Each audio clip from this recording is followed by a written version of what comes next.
want to check is reflexes. So reflexes,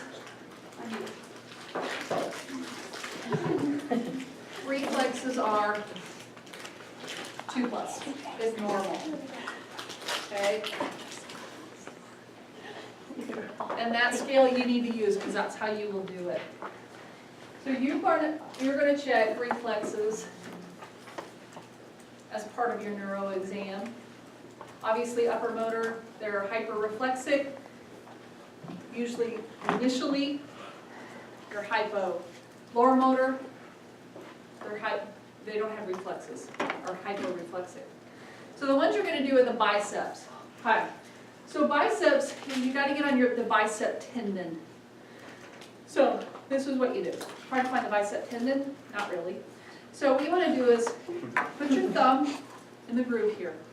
Hold their wrist right here and have them pull your wrist to your mouth. That contracts their bicep and you can feel the tendon. Okay? Now, what I do is I keep my thumb over that tendon. You can hit the tendon directly or you can hit your thumb and contract it. Okay? You can hit it directly, it's just hard to get it. I like to put my thumb on it, I have pretty good pressure on there, don't I? Push it pretty tough. The key with it is kind of being limp-wristed. You really kind of have to get your wrist, you do. If you do this, it doesn't work. And that's what you're going to do, I promise you. It cracks me up. Because you're like, and it doesn't really work. She's got great reflexes, but you really just got to practice hitting it. So that's your bicep. What's your brachioradialis? Do you guys remember that muscle? What's it do? It's a strong flex. I thought it was a strong flex.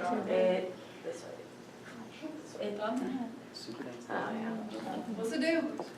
Oh my gosh. All right, we're done for the day. It's an arm. It's an arm. It crosses the elbow. Yeah. And it flexes the Brings it elbow. inside. AB does. And it also It flexes the elbow. Right there. So, arm out, up, right? That's it right there. So it makes your wrist go up. We can hit a bunch of them.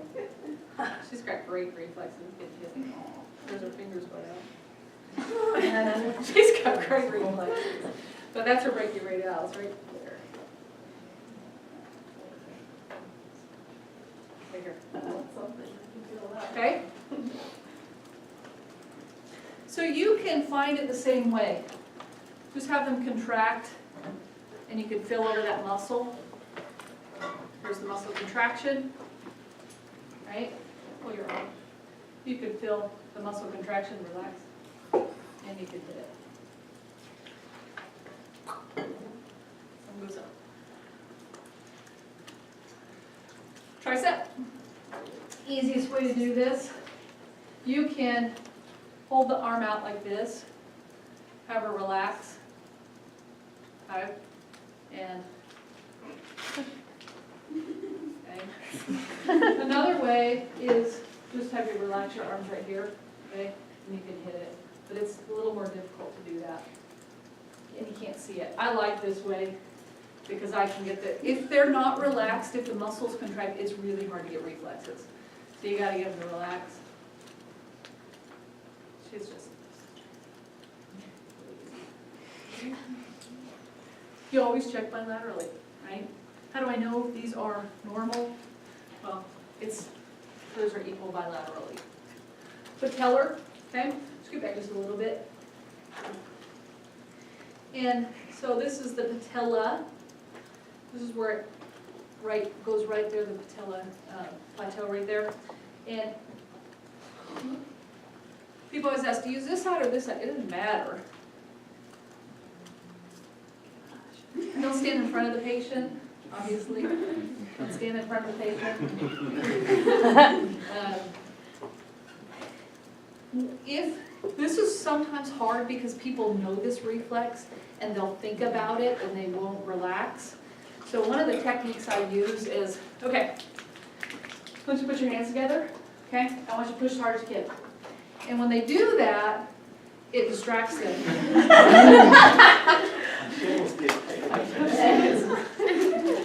Okay, so that's the patella.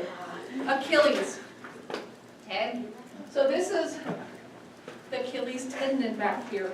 This is a tough one. So what I do with this one is I put my hand on the foot, okay? And if you actually kind of bring it up, I put a little stretch on the tendon, so it makes it a little bit easier to get the reflex. If you stretch a tendon, it tends to contract quicker. So if I just relax the foot for me, okay, bring it up a little bit and hit. The thing is it's easy to see because I feel it, right? So I know the reflex is there because I feel it on my hand. In here, and I feel it in my hand. Because sometimes it's really difficult to see that one. So just pull it up just a little bit, tap it, and you'll feel it in your hand. So that's your Achilles. All right, Babinski. This is the test that they have to have their shoes off. You're still going to use this. Okay? Here's the point to this. And you're going to go from the heel all the way around to the big toe. So the movement, just so you can see it, is from here all the way to here. Okay? Now, a positive test. So when you do this, she will kind of tickle, it tickles, right? So normal is downward contraction of the toes. If they fan out, okay? That's abnormal. So if they don't do anything, it's fine. But if they go, these toes go out like this, that's a positive Babinski. Okay, it's an upper nerve lesion. Google this for the positive. Yeah. Isn't it just normally found in like babies and the elderly? Uh-huh. Okay. Absolutely, you can have positive tests in newborns.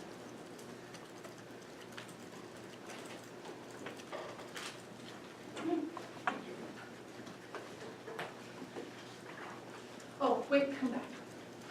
Listen coordination. Okay, so finger to nose. So this is a great test. So she's going to touch her nose and then she's going to touch her finger. So what I'm going to do is some repetitions and then touch my finger. Okay? And you're going to go back and forth between those two. Okay? So touch your nose, touch my finger. Okay? And then what I want to do is give a little bit, make a little more effort to it. Because what you want to see is can they point? Can they get to that area? Because people with certain neurological disease that you're going to learn is they'll overshoot. They can't coordinate it. Okay? They can't get to that point, and that's what you're checking for. Heel to shin. This is a test they're laying down. Okay, so a patient is laying down for me. What I want you to do is take the heel of this foot and run it along your shin and up your big toe. Your shin. Okay. That's your inside leg. Your shin. Whatever. Up your big toe. Good. And you're going to have them boot on both legs. And they should be able to do that in a very nice, smooth motion. Okay, you can sit. Okay, so rapid alternating movements. So what I want you to do next is you're going to tap your thighs with both legs. And then I want you to turn your hands over. So back and forth from the front of your hands to the back of your hands. Okay? Now, I want you to try to do this as fast as you can do it. Good. Great. Next one is a precision finger tap. So, again, same thing. You're doing tapping, but when you tap this time, what I want you to do is the crease of your thumb, I want you to tap right there. Good. And I'll do it as fast as you can. There you go. So that's precision. Can they get it right to that area? Right? All right, don't think yet. Okay, so gait's another one. How well they walk, do they have a swing gait? This is Alzheimer's, lots of different things. You guys will see the gait is how you will get your test question right. But it's also how we first diagnose some things.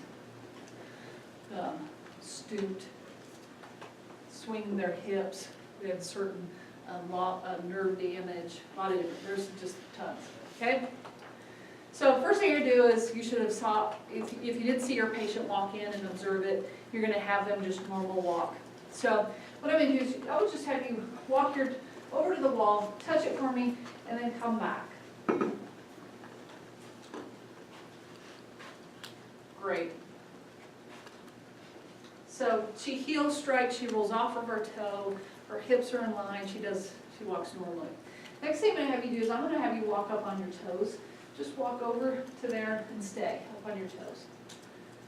Part of this, she follows you're checking directions. Can she follow directions? Okay. Next thing you do is I want you to walk on your heels and walk back.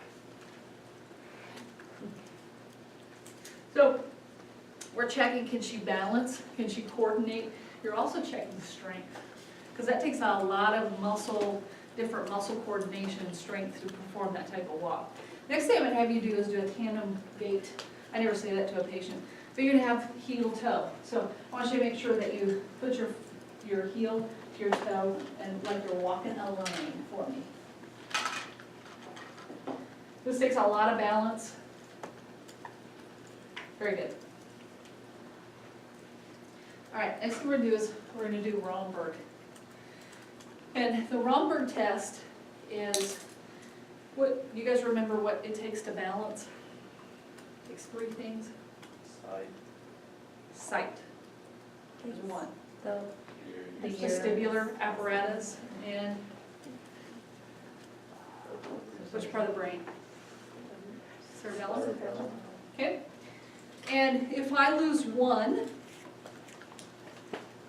I'm okay. I can still kind of balance.